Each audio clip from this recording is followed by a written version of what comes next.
ternyata Junaid tidak bersalah. Lah siapa yang menghamili? Yang menghamili saya tukang bakso. Tonggo. Nah ini akhirnya Junaid terbukti tidak salah karena ini jalanan tadi tidak memenuhi undangan ibunya ketika dia padahal dia sedang sholat sunnah, tapi masih tetap kalau hati sang ibu sakit maka jangan ditanya. Contoh lagi sahabat Nabi yang bernama Alqamah. Sahabat Alqamah itu jamaahnya ya tidak pernah telat, zakatnya terus, sedekah dan lain sebagainya. Tapi Alqamah ketika sakit dia tidak, hidup pun tidak, mati pun tidak. La namutu wala yahya. Mati tidak, hidup tidak. Melek tapi mripate kok boleh menelan kok.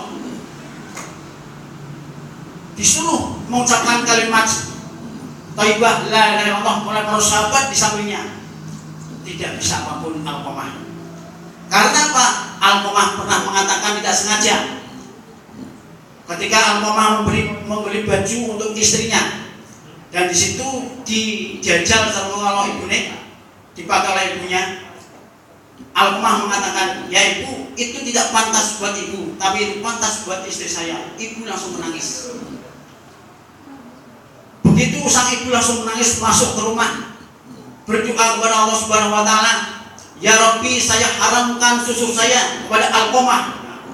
Ketika mengatakan seperti itu, beberapa setelah kemudian Alqamah jatuh sakit, dan jatuh sakit itulah Alqamah tidak bisa apapun. Para sahabat sebagian lapor kepada Rasulullah, ya Rasul, itu Alqamah bagaimana ya Rasul? Hidup pun tidak, mati pun tidak ya Rasul, sehingga hanya tidur terlentang, matanya belalak, tapi tidak bisa apa-apa. Apakah masih ada ibunya? Masih ada ya Rasul. Apakah ibunya meminta maafkan? Tidak ya Rasul. Sehingga Kanjeng Rasul yang sowan sendiri ke rumah ibunya.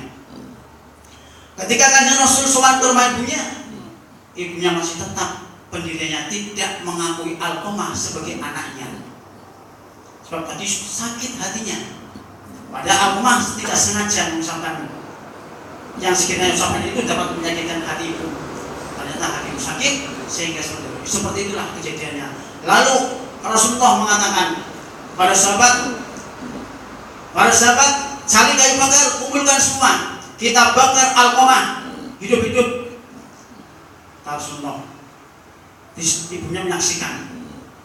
Ketika ibunya saya bertanya, ya Rasulullah, mau apakah, mau diapakan anak saya? Tadi padahal tidak mau sebagai anaknya. Karena ibu sudah tidak mau memaafkan Alqamah, kasihan. Maka jalan yang terbaik adalah akan saya bakar Alqamah hidup-hidup. Siapa yang tidak terrenyuh hatinya, siapa yang tega seorang ibu melihat anaknya akan dibakar? So kejam apapun anak atau berani seperti apapun terhadap orang tua, terutama adalah ibu tidak akan kejam melihat anaknya akan dibakar hidup-hidup. Ketika sudah siap akan dibakar, langsung ibunya menunduk pada Rasulullah, baru dia memaafkan. Setelah dia memaafkan kesalahan Alqamah, saya akui Alqamah sebagai anak saya ya Rasul, saya maafkan ya Rasul. Ketika ibu itu maafkan, begitu pula Alqamah bisa mengucap kalimat la ilaha illallah Muhammadur Rasulullah. Itulah. Maka dalam hadis mengatakan ridallahu fi ridal walidain wa suhtullah fi suhtil walidain. Keridhaan kedua orang tua, kedua Allah Ta'ala tergantung kepada keridhaan kedua orang tua, dan murka Allah Ta'ala tergantung kepada murka kedua orang tua. Kalau orang tua itu ridho, Allah Ta'ala ridho, dan kalau orang tua murka, maka Allah Ta'ala murka. Jadi mari jangan sampai kita berbuat yang sampai menyakitkan hati terhadap orang tua. Al-Quran sudah menjelaskan wala taqul lahuma uffin wala tanharhuma wa qul lahuma qawlan karima. Janganlah engkau mengucapkan saja kepada kedua orang tua, tidak boleh. Apalagi membentak, apalagi dengan kata-kata yang kasar sehingga menyakitkan. Ucapan saja tidak diperbolehkan. Wala taqul lahuma uffin wala tanharhuma, dan janganlah engkau membentak kepada kedua orang tua. Wa qul lahuma karima, ucapkanlah dengan ucapan yang mulia terhadap orang tua yang sopan, pamit, saling dan ucapan yang bagus. Insya Allah akan membawa berkah kalau kita mendapatkan ridho dari orang tua. Maka Jibril, dua golongan inilah diantaranya orang yang berani, anak berani terhadap kedua orang tua, maka tidak akan mendapatkan rahmat dan tidak akan mendapatkan maaf serta tidak akan mendapatkan ampunan dari Allah Subhanahu wa taala.